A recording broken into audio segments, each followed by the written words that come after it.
The Falcon and the Winter Soldier, Episode 1. First of all, we're going to have no spoilers in the first part. And then later on, I will do spoilers. And nothing really spoilery here, but I'll talk about more stuff in detail. But this first half will be no spoilers. And I will let you know when spoilers are incoming so you can skip it if you haven't seen the show yet. But from a non-spoiler side of things, as I mentioned before, if you follow the channel, I was a big fan of the MCU, and I'm still a fan, but ever since Endgame kind of capped all that off, it seems like it's been a bit disjointed since then. I don't know what their purpose, what their direction is. They haven't really let us know that, like, in good detail. There's lots of stuff out there. There's lots of, it could be this, it could be that, they could be doing that, but no one really knows. We don't know what direction they're going. And honestly, after watching this show, I still don't know. But I did enjoy where this show went. Overall, I enjoyed the show. It wasn't quite what I expected. I'll give it that. It had a little bit of what I expected, but it wasn't full on what I expected. It gave me a little bit, a little more than I was expecting, honestly, or at least something a little different. This show is not as nearly as action heavy as I was expecting. It's got some action moments in it, especially the beginning. It starts off with a bang, and it's within the first few minutes, there's a hell of an action scene that's, you're watching it, and I was just like, that does not say TV to me. If you told me I was watching a movie called The Falcon and the Winter Soldier, I would believe it, because this show does not have the traditional hallmarks of a show, besides, of course, being long form. This is very high quality. This is MCU. This is Marvel movie level production here. There's that big action scene in the beginning. There is a lot of stuff going on, lots of effects, and it all looks fantastic, and it is really exciting. It's in that typical Marvel kind of tongue-in-cheek kind of good time, but it's a bit more violent than some of the Marvel movies have been. It's not, just gore and blood and guts all over the place, but there's a few shots in it that are kind of like, oh, well, okay, that was a bit more violent than I'm used to in the MCU. Nothing too bad, nothing you got to put the kids to bed for or anything like that, but it was just the tone of it all. There was a bit more murder than I was used to. So I did kind of like that. That was unexpected. And it was an exciting scene. Now, after that, we go into really the vast majority of what this episode is all about, and that's getting to know our characters, or getting to know our characters again. Bucky Barnes and Sam, the Falcon. I can't remember his last name in the show, but we get to know these two characters again. We see where they're at. Both of them, of course, were part of, as they've named it in this, the Blip. I like the Snap better, but whatever. They both were gone for that 5-year period and then reappeared, and we get to see what it's like for them, especially the Falcon, to be here one day, gone, and then reappear in a world where there are other people that they went on. These people went on for 5 years of their life, and you weren't there.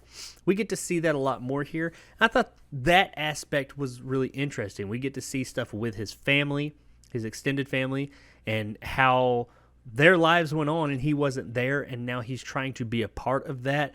And, there is still a little bit, you almost get a bit of, like they're somewhat, not mad, but they've had a hard time. That was a hard 5 years. This only takes place, I think they said, just a couple of months after Endgame, or after the snap is reversed. This takes place shortly after that.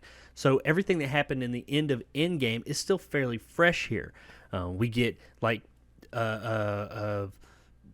the Falcon decides to, as we know in the end of Endgame, he receives Captain America's shield. He puts it in a museum. He says, this was his shield. This was his thing. While we do need heroes, this belonged to him. There is only one Captain America, and I'm not him. So he puts it up to be in this big Captain America kind of museum they got going on. And that was pretty cool because it's like, okay, so that kind of answered a question for us early on that everybody's wondering which one of them is going to get the shield. Now, I mean, that's clearly going to come up again in this show, as we'll get to later on. But I like that aspect of it. Then we transition over to Bucky, and we see how not only is he dealing with the fact that he's been gone for 5 years, but he's also, even more so than that doesn't seem to bother him that much, because think about it, he didn't really have that many connections prior to the snap or the blip, whatever. He was kind of a man out of time already. He's dealing more with the fact that he's 106 years old or whatever, really. He was put on ice, brought out, an assassin. He'd kill a bunch of people. He remembers this stuff. He has dreams about it. He's got PTSD, essentially. And he's been let out, even though, he did do those things. I guess the government acknowledges, hey, it wasn't your fault. But he has to, go and see a shrink, and he has to go talk to her about, his dreams and how he's doing and stuff like that. As long as he does that, he's allowed to be free. But he's really just a secluded guy. He doesn't really, he talks to, one guy, this old man, and that's it. And we get to see how he's really tormented by the things he did when he was the Winter Soldier. Even though it wasn't really him, it was mind control. He still dreams about these things. He has nightmares about them. It keeps him awake. And he also is really dealing with the fact that all those years, really the vast majority of his years on this earth, he was a puppet, and he was frozen, brought back, lots of murder and all this, all those things. He did a really good job of showing how he's conflicted about these things.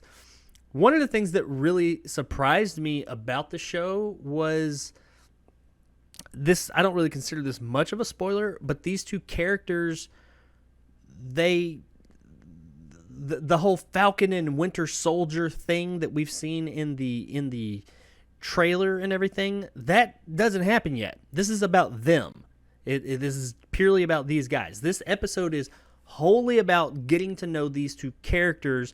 So later on, I'm assuming we'll be able to get more into the Marvel-y stuff and, understand these characters more. We do get an introduction to what I assume will either be the villain of the show or at least one of the villains. It's a fairly quick introduction. I'm not familiar with this character who it is.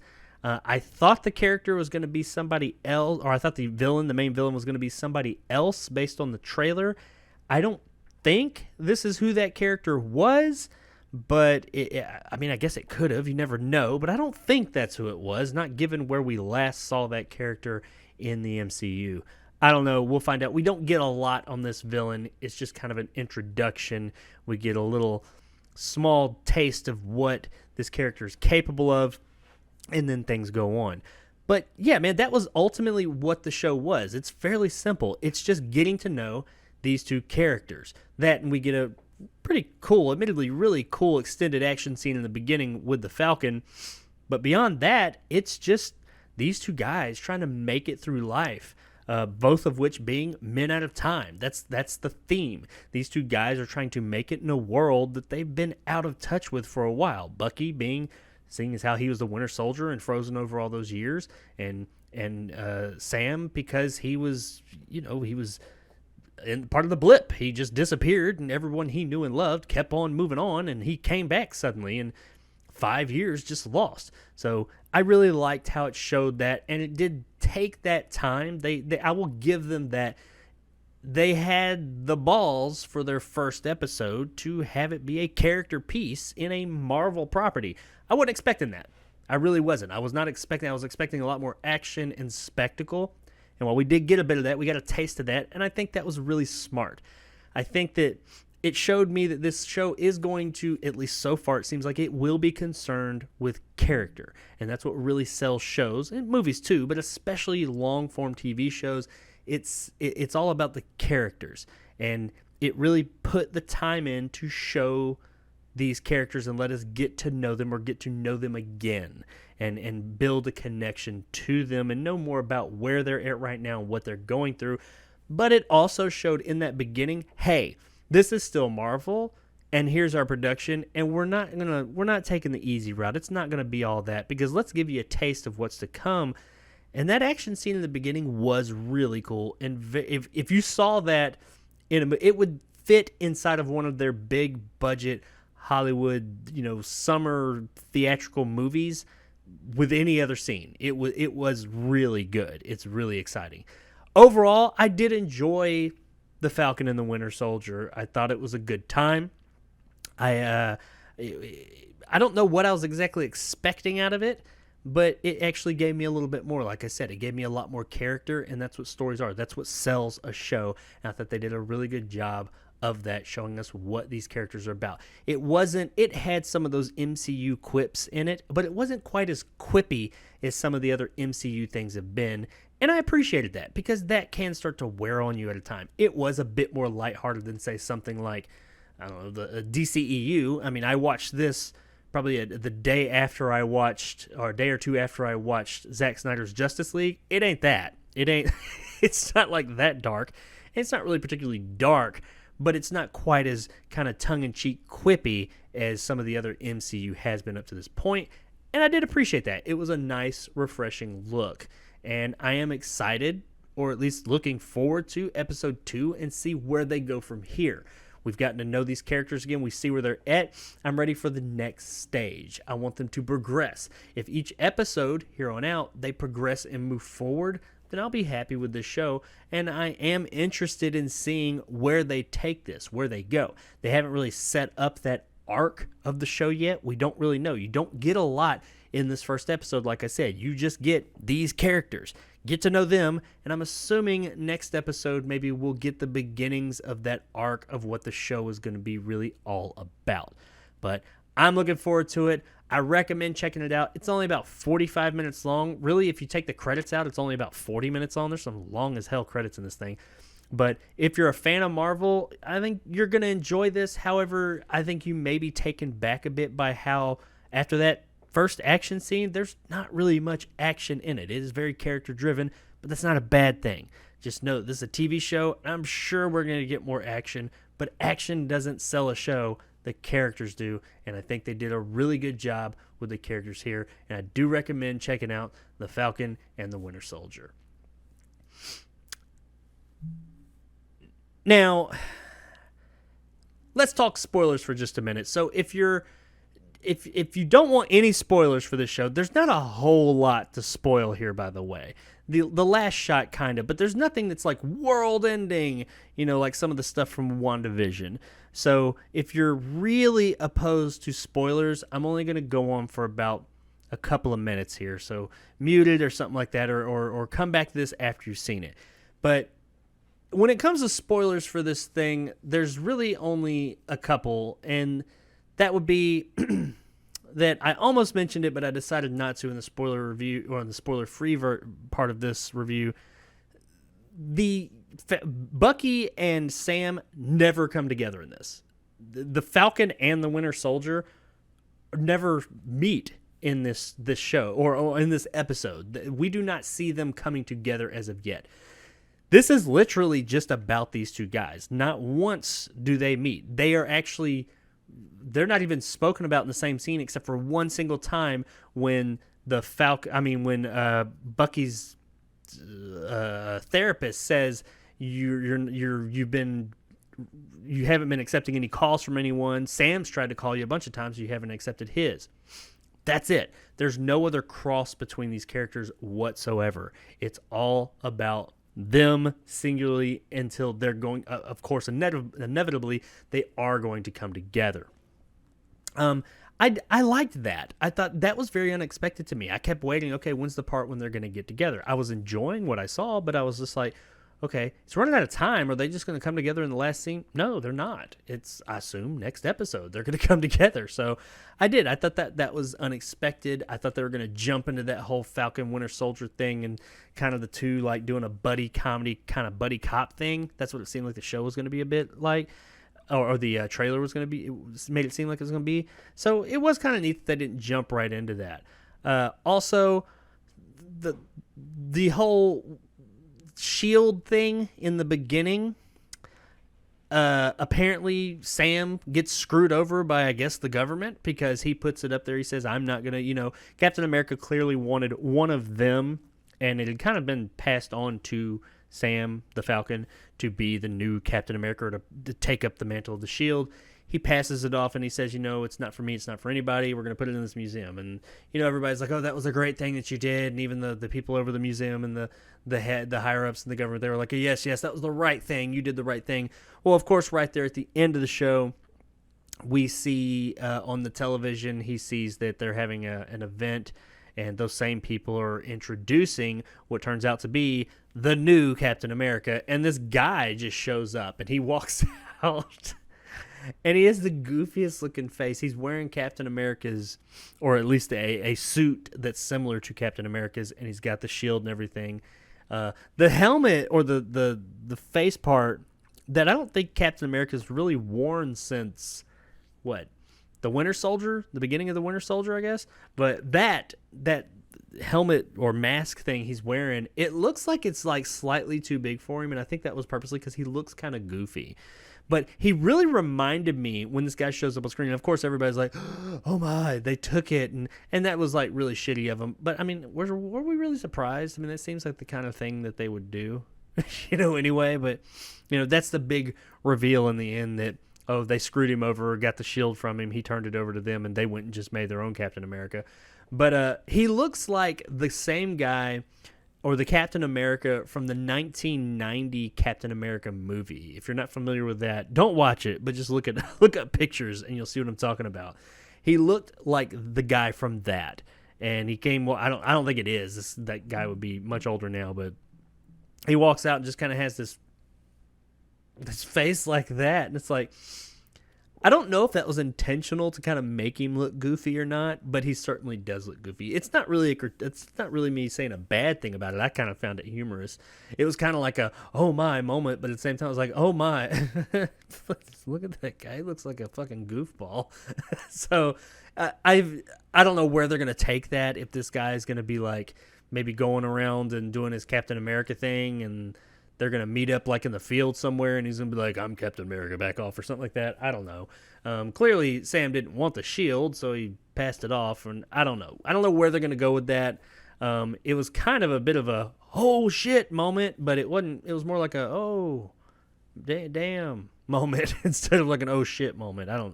Who knows where they're going to go with it. Maybe it'll have more relevance after we see what they're going to do with that. Beyond that, there wasn't a ton. Oh, there is the one thing. The guy that Bucky, the one guy he talks to is this old Asian man. And he's the only guy he ever really hangs around, apparently, and speaks with. They go and, get dinner and things like that. And the man is always, or he's reminiscing about his son who was murdered at some place, and he was told, need-to-know basis, there's nothing. He was murdered. We find out that Bucky is the one who murdered him when he was the Winter Soldier. He was on a mission, and this guy's son was just wrong place, wrong time at a museum or something like that, and Bucky shot him and killed him, and total cold blood. But he was the Winter Soldier. He was under mind control. Just, take out all the witnesses. But he kills this guy, and then his best friend is sitting there talking about how my son, and that's when we make the connection is, oh, that was the kid he killed, or the young man he killed was this guy's son. And this guy doesn't know how. He just knows he was killed in a situation, and the government won't give him any more information about it. But Bucky knows. It leads you to believe, is that why Bucky, I mean, what are the chances? If I think that Bucky is actually, he sought this man out, because he does have this list where he's going down and trying to right all his previous wrongs, and he's going to people and saying, I wronged you, and I'm sorry, blah blah blah, like the whole my name is Earl thing. And most of the people he's doing were actually like bad people he wronged, so he goes and kind of gets like vindication, but he's at the same time like, that's not me anymore, sorry, but you're an ass and you're going to jail or whatever. He does that to a character. But I'm thinking maybe he ran across this man, and this is his way of righting that wrong, is spending time with him and speaking with him and all this. Or maybe he just hasn't, built up the courage to say something to him yet, and he developed a friendship with him, and he's the only person he's able to talk to. I don't know. We don't really know how they met, how they came together. But that's what I'm thinking. I think that that's going to be a thing later on, kind of like it was with Tony and Captain America and him and in Civil War. Was it not Civil War? The Winter Soldier. So I'm thinking that's going to come up at some time, the whole thing. Or maybe it won't. Maybe they won't be that contrived where they bring that up, and we'll just know that that's something. Because that scene right there was enough. That was enough for us to know, oh, this is his way of making amends with this man because he killed his son. He's here to, spend time with this lonely old man and put all his time with him. And maybe that's the only friendship he's been able to really develop since he died back in World War II the first time. So, I would like for them to leave it there. I mean, the old man could be in it more, but I feel like there's going to be a scene where the old man's going to find out, somebody's going to say something, and he's going to be like, or so, there's going to be a scene where he finds out that you did kill my son. I don't think that that's needed, though. I think that we all know that's what happened, and it just illustrates how Bucky's mind works and how he's really bothered by these awful things he did, and he wants to make amends. He doesn't know how, and he's doing the best he can. And I think that that's good enough, man. Leave it there. I think that would say a lot more to me about the underlying writing style of the people that are writing this show, and how that would be better writing to me, to leave that subtlety in there and never really bring it up, instead of having some contrived plot where the old man finds out Bucky did it and rejects him and all that. I mean, that's not needed. That's where I expect it to go. So if we get to season or episode 6 or 7, whatever the last episode is going to be, and that doesn't happen, I will be happy to report that, hey, they took the high ground and they said, hey, you guys are smart enough to understand that he's doing this for this reason, and this guy's, he's torn up about it. That's why he's going on about it. That's really the only spoilers in this thing. The only things I wouldn't mention about the show. Like I said, not a lot happened in the show, but at the same time, a lot happened, if that makes any sense. It didn't, not a lot of events happened, but we did learn a lot about these characters. And I did, I appreciated that. We learned a lot about, Sam and his sister and her son, or sons, and where the family house and the boat that they own is they're having to sell it and wanting to get a loan, and how they go to the bank to get a loan, and even though he's an Avenger, and the guy's like, oh, you're an Avenger, da da da da da.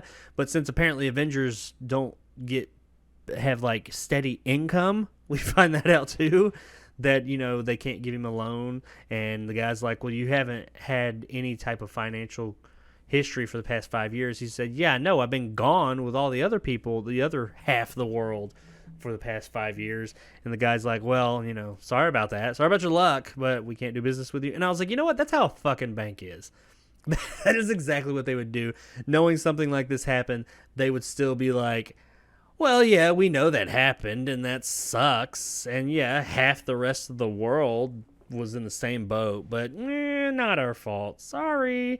So, but yeah, beyond those things, there's just not much else spoiler-wise to talk about here. But as I said in the first part of the review, I do suggest checking it out. It wasn't the most bombastic Marvel thing you've ever seen, but I thought it was a really neat little character piece, and I am interested to see where they're going to go with it from here. I hope they stay on track, and I hope the next 5 episodes are entertaining. Thanks for checking out this clip from the JarCast Movie Podcast. If you like this and want more, then check out the JarCast live stream every Tuesday night at 9 p.m. Central Time on the Jacob Anders Review YouTube channel, where you can also find movie reviews every Monday, Wednesday, Friday, and Sunday. You can also listen to the entire podcast on all major podcasting platforms such as Spotify, Google, and iTunes. So if you prefer audio, whichever one is your preferred, check it out there. Once again, I really appreciate it, and thanks for watching. And as always, stay sexy, YouTube.